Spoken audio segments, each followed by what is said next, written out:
Welcome to our thought-provoking video. In this narrative exploration, we'll be diving into the striking parallels between two seemingly disparate epochs and geographies. We're drawing the lines between the disintegration of Yugoslavia under the iron-fisted rule of Slobodan Milosevic and the unfolding situation in Ethiopia under the helm of Prime Minister Abiy Ahmed.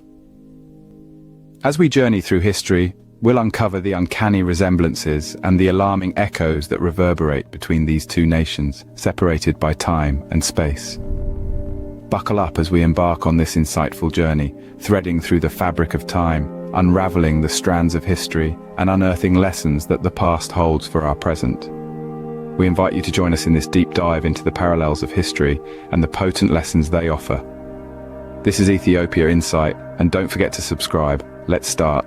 Have you ever pondered the striking parallels between the crumbling of Ethiopia under Abiy Ahmed and the disintegration of Yugoslavia under Slobodan Milosevic? The echoes of history are eerie, and as we delve into this narrative, the rings of similarity become glaring.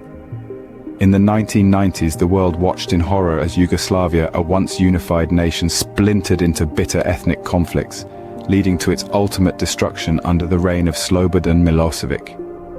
The Serbian nationalist leader stoked ethnic tensions, leading to a brutal conflict that scarred the region for decades. Fast forward to 2024 and we find a chillingly similar narrative unfolding in Ethiopia under Prime Minister Abiy Ahmed.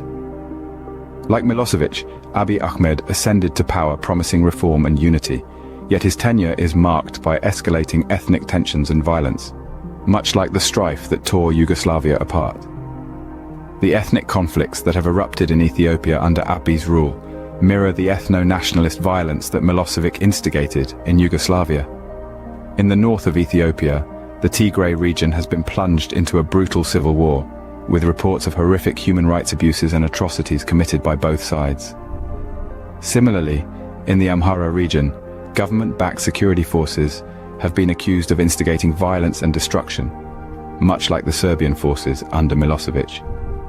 The violence has led to the displacement of tens of thousands, evoking the mass exodus witnessed during the Yugoslav wars. Furthermore, the role of social media in inciting violence in Ethiopia bears a haunting resemblance to the propaganda machine that fueled ethnic hatred in Yugoslavia. In Ethiopia, platforms like Facebook have been accused of failing to remove harmful content that instigates violence, much like the state-controlled media outlets in Yugoslavia that spread dangerous ethno-nationalist rhetoric.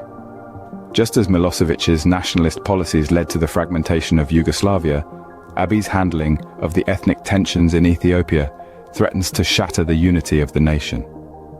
The failure of both leaders to quell ethnic hatred and their tacit endorsement of violence have had dire consequences for their respective nations. In conclusion, the trajectory of Ethiopia under Abiy Ahmed is alarmingly similar to the path Yugoslavia took under Slobodan Milosevic. Both leaders rose to power promising unity and reform, only to preside over escalating ethnic violence and national disintegration. The unchecked spread of hate speech on social media in Ethiopia today is reminiscent of the propaganda that stoked ethnic hatred in Yugoslavia. The world must heed these lessons from history to prevent a repeat of the atrocities witnessed in Yugoslavia. As we delve deeper into the parallels between Ethiopia and Yugoslavia, let's take a step back and look at the early years of Slobodan Milosevic, the Serbian nationalist leader, and Abiy Ahmed, the Ethiopian Prime Minister. Both leaders emerged from modest backgrounds, their rise to power seemingly driven by a desire for unity and reform. Milosevic grew up in post-World War II Yugoslavia, a country striving to stitch together its diverse ethnic communities under one flag. He rose through the ranks of the Yugoslav Communist Party, eventually becoming the leader of the Serbian branch. His early years in power were marked by a strong nationalist rhetoric, promising to protect the interests of the Serbian majority, but this stirred up ethnic tensions among the other communities. Similarly, Abiy Ahmed was born in Ethiopia's Oromia region, home to the country's largest ethnic group, the Oromo. His rise to power was seen as a beacon of hope for the Oromo people, who have long felt marginalized in Ethiopian politics. His early years in power were marked by progressive reforms and promises of unity, but these promises soon gave way to escalating ethnic tensions. Both leaders implemented policies that, while initially seeming to promote unity, actually exacerbated ethnic divisions. Milosevic's nationalist policies favored the Serb majority, stoking resentment among the other ethnic communities. Similarly, Abiy's initial reforms, while promising to address the marginalization of the Oromo people, have been accused of favoring his own ethnic group and stoking tensions among the other communities. Understanding their early years gives us a deeper insight into their leadership styles and the subsequent ethnic conflicts. The seeds of ethnic division were sown early in their tenures, and their failure to address these tensions set their countries on a path of conflict and disintegration. The early years of Milosevic and Abiy Ahmed serve as a stark reminder of the dangers of ethno-nationalism and the need for leaders who can truly unite their diverse nations.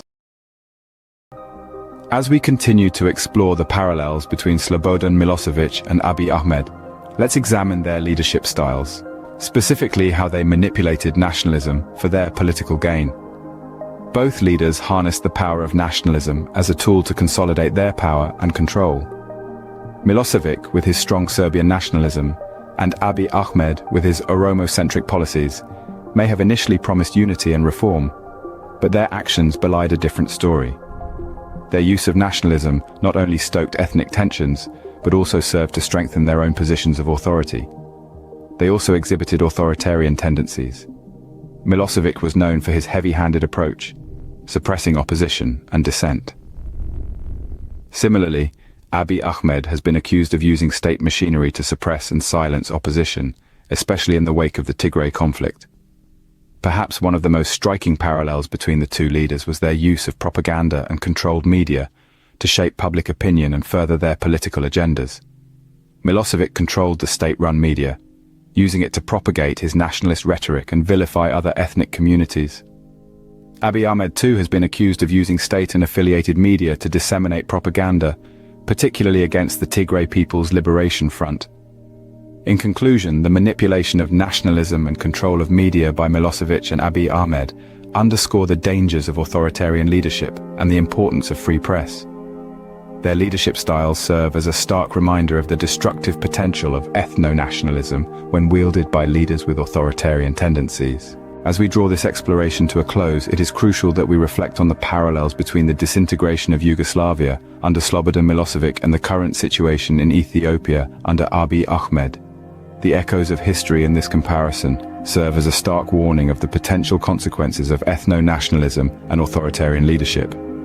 The manipulation of nationalistic sentiments and control of media, as seen in both cases, underscores the importance of free press and the dangers of divisive politics. As we navigate the complexities of our global society, let us remember these lessons from history. Let us strive for unity, peace, and understanding, rejecting the divisive forces that pit us against each other. It is in this spirit of unity and understanding that we can truly progress as a global community. Thank you for joining us on this exploratory journey, and as always, continue to question, learn, and engage with the world around you.